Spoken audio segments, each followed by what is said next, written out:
تحریک تحفظ آئین پاکستان کی 2 روزہ آل پارٹیز کانفرنس کا اعلامیہ جاری کر دیا گیا ہے۔ اعلامیے میں کہا گیا ہے کہ یک طرفہ عدالتی فیصلوں کا مقصد اپوزیشن کا مکمل خاتمہ ہے۔ سیاسی جماعتوں کے مابین نئے میثاق جمہوریت کی اشد ضرورت ہے۔ شرکاء نے اسلام آباد میں کانفرنس کی بکنگ کینسل کرنے کی سخت مذمت کی۔ کہا حکومت کا یہ اقدام شہریوں کے آئینی اور قانونی حقوق پر حملہ ہے۔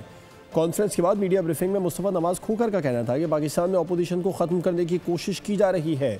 ملک میں آج پھستائیت کا راج ہے، کاروباری طبقہ ملک چھوڑ رہا ہے۔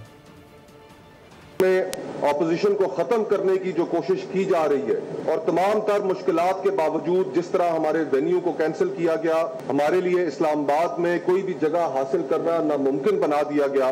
اپنی اس کل جماعتی کانفرنس کا تحریک تحفظ آئین کی جانب سے انعقاد بھی کیا، جو اہتمام کر سکتے تھے ان مشکل حالات میں وہ کیا بھی۔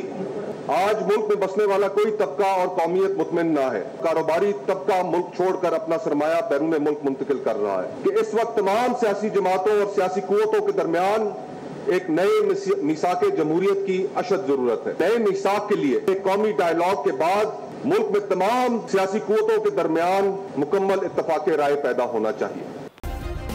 سبسکرائب کریں اور بیل دبائیں تاکہ کوئی خبر رہ نہ جائے۔